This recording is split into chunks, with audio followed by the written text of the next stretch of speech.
What's up, you guys? Scott here. Welcome to today's video. So just recently, I received an email, very interesting email, asking me, how did I actually work with clients for 45 minutes? Like, how did I help lawyers quit smoking on their lunch break? Instead of answering that email individually, what I thought I'd do was make a video, which I'm going to show you guys today, where I'm going to break down what I call my behind the scenes frame of how I was able to go from just the regular 2 to 3 hours over a couple of sessions of working with clients to getting everything I'd done down into almost an extremely 100% predictable 45-minute session where I had clients going out after the session telling the whole world and sending me a whole ton of referrals as well. So straight off the bat, I do want to mention that I wasn't more qualified than what you guys are watching this video. I didn't learn NLP. I'm not RTT qualified. I'm not coaching qualified. I don't have advanced in this and clinical in that. All I have was just the required certification to work with clients and run a business, and that's all I required. So how was it that I was able to charge $1,500 when all my competition was charging $100, $200, and being able to build up a business to the extent where I had close to a 4-month waiting list where my prices were 10, 20, even 50 times higher than my competition without having any more qualifications or any more certifications than what you guys have? Well, in this video, I'm going to break down the entire frame. So let's go.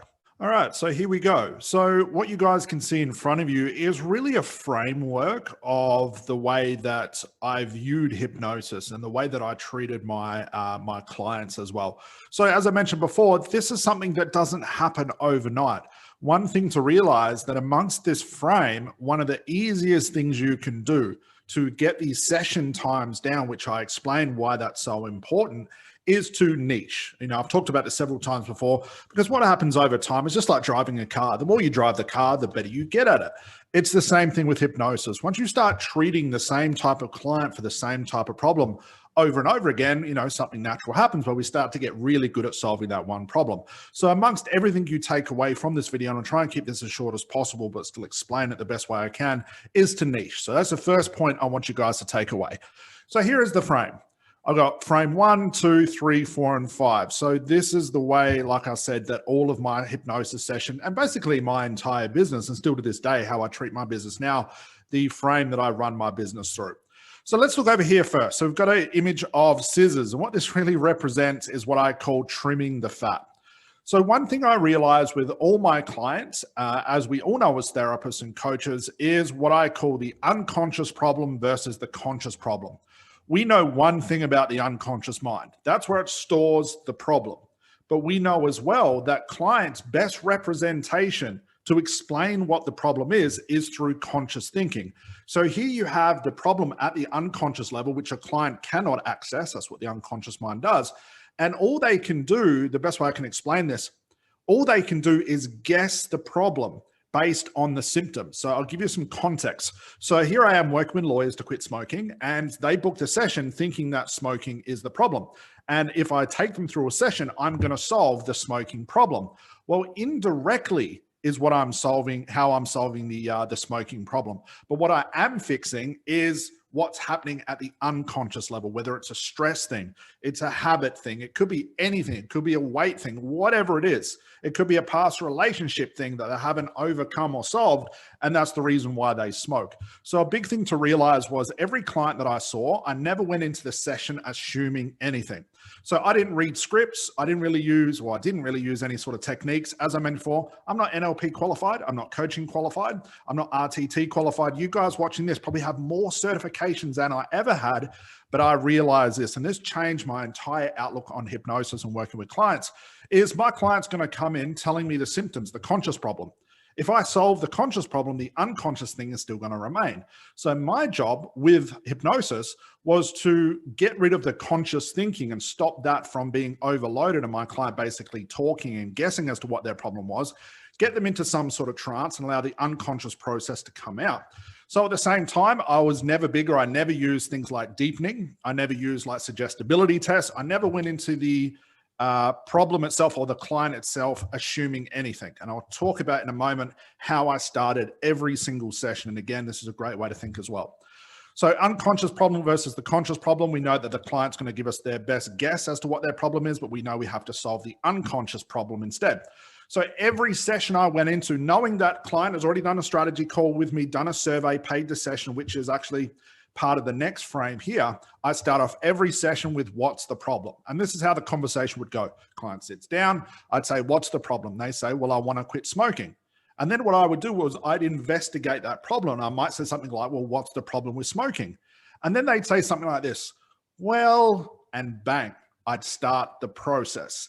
And what I would start to tease out is the unconscious information, which I had to grab onto and pay attention to at the same time of ignoring what happened consciously. Now, that's an advanced technique all in itself, but my point here is never go into the session assuming anything, because if I went into the session with a technique in mind or a strategy or even a script in mind, what am I going to do? I'm going to solve the conscious problem. And that's the reason why I think, in my own opinion, why a lot of therapists and coaches take so long to help their clients, because they're fixing the conscious problem instead of the unconscious problem. Okay. Now we could talk about this process all day, but hopefully you get my point there. So the next thing was to realize this: the way that I was taught to do hypnosis doesn't mean it was set in stone. So again, what I see a lot of therapists and coaches doing is they're so tied to this one strategy. Timeline therapy, it has to be RTT, it has to be timeline therapy, it has to be conversational hypnosis, it has to be clinical hypnosis, there has to be suggestibility tests, it has to be rapport, have to be deepeners. And my answer to that is, well, really, does it? If you listen to people like Milton Erickson, and Milton Erickson said quite bluntly, you have to create a different type of therapy for every client that comes in, because every client is different. The way they think is different. Their emotional attachments are different. So what I started to do was I realized, okay, I've been trained in hypnosis, but how can I make what I've learned happen quicker? So what I started to do was I started to look at the length of my session. As an example, it took 2 hours. Then what I wanted to do was I wanted to start to isolate certain parts of the session and say, okay, is this thing really necessary? Like, I've had a strategy call with this person. Do I really have to sit in front of them, create rapport, ask them how their day was, and spend 10 or 15 minutes, which is very valuable time, creating more rapport? So what did I do? I took the rapport part out and I noticed, did this have a positive effect on the session or did it have a negative effect? And what I found, I saved a lot of time. It had a positive effect. So that was one way. And I started to isolate all the different things that I thought I had to do, from the deepeners to suggestibility tests to this and rapport and all this stuff I thought I had to do. And I took away probably 70 or 80% of that stuff. And now I was left with the only thing that matters, which was having a conversation with my client, getting them into trance, solving their problem, getting them out of my office. And that's the only thing that matters. All the rest of the things I found, just in the way that I did, and again, this is just my own opinion, the way that I did everything else just took up time. And what I started to do was I was always analyzing the way that I did hypnosis. So I went from trimming the fat to always constantly improving my service. How can I make my service better? And by better, I always went quicker. How can I make my clients' sessions with me and their transformation quicker? So that's how I went. And this happened over a year or so, or even more than that. It didn't happen overnight. It took a lot of testing, a lot of trialing, and a lot of practice to do this. I went from the normal 2-3 hour hypnosis sessions over a couple of sessions down to my clients quitting smoking in their lunch break. Okay. And that's how that started to happen. That's how word got around about my service and my session, because I was doing it in a quarter of the time that all my competition was. So again, I was getting all of those clients. So this is a big one. Never take away from your hypnosis certifications the way you've been taught as to, this is the way my mentor said it has to be. Sure, they've taught you a frame, they've taught you a technique, but it doesn't mean you're attached to that. You should be always trying to quicken the service, improve the speed of your session, because clients want their life back quicker. Clients don't want to be sitting in front of you for hours at a time. So if you can make your sessions quicker, you can actually charge more money for that because your results happen quicker. But at the end of the day, you're actually giving your clients the transformation they require in a quicker fashion, which means you can onboard more clients, you get more efficiency out of your time, so on and so forth. Okay. So trimming the fat was a big one. And this was one of the biggest frames that I set, but this was more happening in the background. This was happening in my own time to improve my product. The next frame is this right here. I did a strategy call with every single client, and every single client that booked a strategy call had to fill out a survey. Okay, so I'd have a booking system with a survey. And over time, I created some extremely powerful survey questions, and I would know without a shadow of a doubt just from looking at that survey, whether I should take this client on or, ignore them or send them to somebody else. So survey every single one of your clients. There is no way possible, even when back in the day when I had a office phone, I'm sure you guys remember those, people would call up and say, I want to book a session with Scott. Even if they're a referral, we wouldn't actually have my receptionist at the time. She wouldn't actually book the session in and take the money over the phone. She'd book in a strategy call and I would take the call. And even if they were a referral, doesn't mean I was going to say yes to them. I had to get that survey. And that survey has not only saved me from so many, what could have been very painful clients, but made me a ton of money, because I wasn't wasting my time with tire kickers and time wasters. I was spending all of my valuable time with the right clients. And that's the key word here, the right clients. Now realize this, like I said, I'm not more qualified than you guys. Okay, I probably don't have as good a skills as you guys have. My skills were quite raw at the time. But what I did do was always aim to improve the quality of my client. Remember that thought, because it's going to tie into this part right here. So surveying all my clients, I would make the choice whether I wanted to work with that client or not. So with each strategy call, so survey all my clients, I'm looking for red flags. And one of the questions that's in my survey still to this day, and I recommend you put that in there as well, is you want to make sure, can your client afford your services? There is no point even doing a strategy call with someone if they have no finances available. There is no point even skipping the survey and getting a client in to maybe come and speak to you and them saying, oh, hang on, I don't have any money for this. You're wasting valuable time. So again, the quality of client came from what they gave me on the survey, but also the quality came through, can they afford my services? So the strategy call was a big one. So if you're not having a strategy call with every one of your clients, maybe like your client can book from your website and pay, I highly recommend you rethink that strategy, because all you're doing is you're potentially allowing the wrong clients to book with you. Then once that nightmare client is sitting in front of you over Zoom or Skype or something like that, you're stuck with them. And they, even though they're a nightmare at the start, you might build some rapport and they turn out being okay. Those same clients are the ones that'll call you a couple of days later, want their money back or cause problems. I've talked about this in another video before, which I think I'll leave a link down below before. What happened to me actually when I skipped the survey and the strategy call. So this is a big one. Okay. So strategy call, survey all your clients, learn to read your survey, look for red flags, and make sure your clients can afford your service. So remember, quality of client. The next one is this, higher price. This comes into the quality of client. Here's the one thing I realized, and this is just an observation. This is not a criticism. I realized when I used to charge about $100 per session, like everybody else was, I had very poor quality clients. They complained, they whinged, they had a million problems, they were rude, they were late, they wanted their money back, they wouldn't send me referrals, which is part of the frame here, and they were just a nightmare to work with. And there's no way I could have helped them in 45 minutes because the quality of that person was so low. I'd have all of this, for lack of better words, garbage to deal with first before we actually got into the session.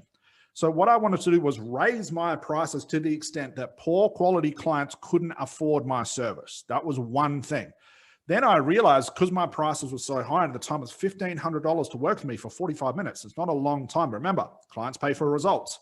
When my client said, no problem, I'm willing to pay, instantly that client was a better quality client. These were the people that showed up on time. They were respectful. But the biggest thing of all was this thing right here. There was more motivation for them because there's $1,500 on the table. They have committed unconsciously to trust me enough to give me $1,500. It's almost like, and I use this word to explain this in the past, they're therapized already. I don't even know if that's a word. They're therapized in their head. It's like, I always give this analogy. Imagine you've got a client standing at the end of the cliff, okay? Like toes just off the end of the cliff. All you have to do is push them off the cliff and bang, they have their transformation. That's a quality client. I don't have to convince them to stand on the end of the cliff. They're already waiting for me. But with a poor quality client, they're 100 meters away from the cliff. Then I have to convince them, come closer, come closer, come closer, spending time and wasting that valuable time. So there's more motivation because a client has paid up front in, cash, in like a FPOS type thing, or even cash or something like that. Hopefully you guys get my point here. And I found that not only was this a better quality client, these were the people that sent me referrals. And these were the people that went out after the session, knowing that 70 to 80% of the session was done because they're willing to pay me a higher price. They went out and told everybody about my service, which is part of the frame here for referrals. Okay. But lastly, in this frame right here, there was more pressure for me. There's a lot of pressure when there's $1,500 on the table. There's no pressure when the client's for free. So if you're still working with free clients and giving your stuff away for free, sure, just for exchange of a testimonial that might sound like this was really fun. It was really relaxing. That's not going to motivate any new people to want to work with you. And sure, if you're giving stuff away for free, the client you're working with or even a colleague that you're practicing on is just going to be nice to you. They're just going to tell you that was great to build up your self-esteem, which I'm sure has a part of it. But the only way to really tease out the quality skill that you have learned and to become that great therapist and coach that you want to become is to put a lot of pressure on yourself to think, okay, there's $1,500 on the table here. I better make this thing work. And the only way it works is because of the quality of client. So hopefully you can see this all coming together. So like I said, higher price, quality client, more motivation for them, more skin in the game. They're therapized already because they're willing to pay me a higher price, knowing they could go down the road and pay $100, and there's more pressure on me to make it work. The next thing was, once I worked with that client, I pretty much demanded a testimonial. None of this beating around the bush. I'll be nice and say, like, if you wouldn't mind, it would be really helpful for me to give me a test. No, I just say, look, session's done. How do you feel? Client says, fantastic, Scott. Thank you. Great. I need a testimonial. Are you happy to write it in an email or are you happy to do a video with me? Choose one of the two, okay? Sometimes clients flat out said no, but all it took, let's say out of 3 clients, I had 2 people say yes to a testimonial, one to like a screenshot, other to a video, and the other person just said, no, I'm not comfortable. And I say, cool, no worries. I wouldn't push them any further, but I just straight up told people, I need a testimonial. You can understand how my business works. Can you give me a testimonial? Big thing. Okay, so testimonial was a big thing because I wanted to use that as part of my marketing because by far, testimonials are the biggest marketing tool you can have, bar none, okay? Next was marketing towards my niche. So when I'm doing my marketing online and social media, even in my company today, I'm always concentrating on calling out my niche. If you're a generalist trying to work with every client at once for low prices, how can you expect to market to everybody at once? It's impossible. And over time, what I'm doing is I'm just constantly marketing towards my niche, just like this video, guys. I'm helping you specifically to your niche. But what I'm doing as well, a little bit sneaky here, and again, this is almost like a frame in itself. By marketing my niche, what I'm doing is I'm allowing my content to cancel objections. I'm showing my potential new clients proof that I am an expert, that I have a very deep knowledge of what your problem is, and here's some proof to show you that I can solve your problem. But if all my marketing was selfies, if all my marketing's talking about myself, if all my marketing's talking about hypnosis or conversation hypnosis or NLP or RTT, something that clients have no idea about, nor do they care how you do things, I'm missing the point. So if I don't allow my marketing to cancel all the objections, and the good thing about your marketing, it can do this while you sleep. You create one video and it cancels objections from clients all over the world, as long as they watch that video. I hope you see my point there. If I don't cancel these objections here, where do they show up? Over here. And what should be like a half an hour strategy call now turns into a 3-hour strategy call, where at the end the client says, I'll get back to you. Then they email you, then they PM you asking the same stupid question over and over and over. You should have created marketing that solved that stupid question, for lack of better words. So you only have to record it once and it can be resolved as far as an objection over and over and over by many clients from all over the world. Hopefully see my point.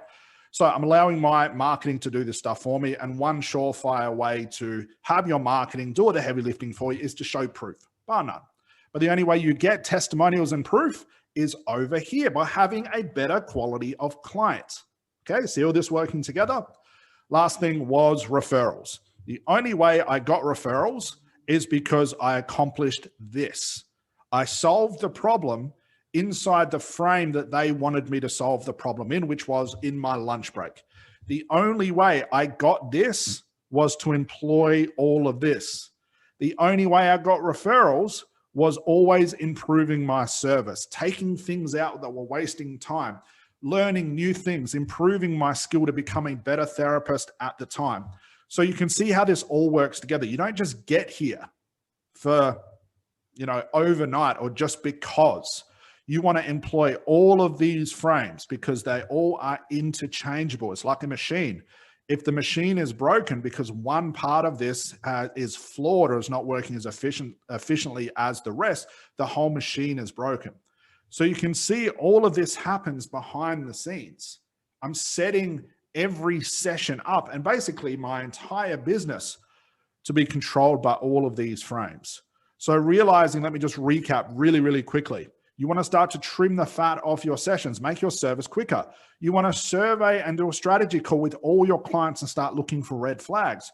Increase the price. You will increase the quality of clients. You will funnel away all the tire kickers and time wasters, and you'll put a lot of great pressure on yourself to make sure the session works. Then once the session has worked, demand a testimonial. Tell your clients, I need this. You could even go to the extent of putting in your contract and say, look, I'll give you $100 off if you give me a testimonial. But the only way to get a good testimonial is to have a great quality product. I remember even in some cases at the end of the session, my clients would actually say, can I give you a testimonial? I didn't even have to say anything. Why? Because they saw the value in what I was giving them. And all of this put together is what causes referrals. Now, the awesome thing that I mentioned about referrals as well is you'll get to a point where your business can run completely off referrals. Okay, and you'll never have to sell your service again. You'll have quality proof of people out in the real world talking to new people about your service. You still want a strategy call with them. You still want to do a survey, but this frame now starts working for you. And again, the referrals that come in, the quality of client increases and increases. So by the time a client sits in front of you, I can recall sessions where I just knew if I just did this one little thing, my clients would quit because they had a lot of proof that I knew what I was doing. They were a referral. They came from word of mouth. They've already paid. There was no objections. They're looking at me as the absolute expert. They'd sit in front of me and I'd say, what's the problem? And they'd say, well, I want to quit smoking. And I say, well, what's stopping you? And they'd say, oh, I don't know. I guess I'll just quit. Bang. Literally 10 or 15 minutes. And this happened on so many occasions only because the way that this frame was set up. So guys, this, like I said, came from a question that somebody asked me. Hopefully that broke it all down. Like, how do you actually work with a client in 45 minutes? How did I do it? It's right here. Okay. I didn't have to be NLP qualified, RTT qualified, coaching qualified. I improved the service that I had and I kept adding more quality to what I was doing, adding these frames and always thinking this, how can I improve the quality of client that I work with so I don't have to do as much work, cancel objections, deal with all the garbage that most clients bring in, and how can I work with a better quality of client and also enjoy my service more as well.